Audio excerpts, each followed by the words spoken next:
Mula nang sumiklab ang sunog sa Navotas Sanitary Landfill nitong April 10, hindi pa rin bumalik sa normal ang kalidad ng hangin sa Metro Manila ayon sa Philippine Space Agency. Sa mapang ito, makikita ang level of concentration ng nitrogen dioxide sa hangin ngayong April 23. Sa monitoring ng Environmental Management Bureau ng DENR sa Air Quality Index NCR as of 6 p.m. ngayong araw, ilang lugar ang may fair na kalidad ng hangin. Pero sa Valenzuela, very unhealthy raw. Ang usok mula sa landfill, nagpapahirap din sa mga residente mula sa dalawang barangay sa Obando, Bulacan, ang Binuangan at Salambao na mahigit 1 kilometro lang ang layo mula sa landfill. Sa cellphone video na kuha kahapon, kita kung gaano kakapal ang usok. Minsan nga po, natutulog kami, nakamas kasi po pumapasok din sa loob ng kwarto po pag matinding-matindi na po yung usok.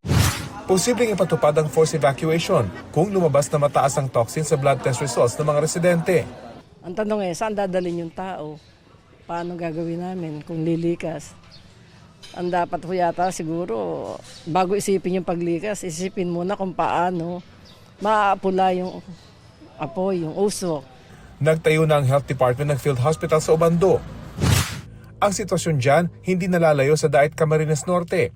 Ang ilang lugar rito, nabalot din ng usok dahil sa dam site na mahigit 24 oras nang nasusunog. Bukod po kasi sa mga nakikita nyong apoy dito sa ibabaw is yung ilalim po niya is mas mainit na po. And hanggang ilalim po nito is mga plastic na basura kaya patuloy lang po siya sa pag-ignite. Iniimbestigahan pa ang pinagmula ng apoy. Sa kabila ng panganib, may mga bata pa rin nangangalakal. Maghihigpit na ang BFP para wala nang makapunta rito. Binabantayan ng DNR ang kalidad ng hangin sa lugar para malaman kung kailangang magpalikas. Rafi Tima, GMA News.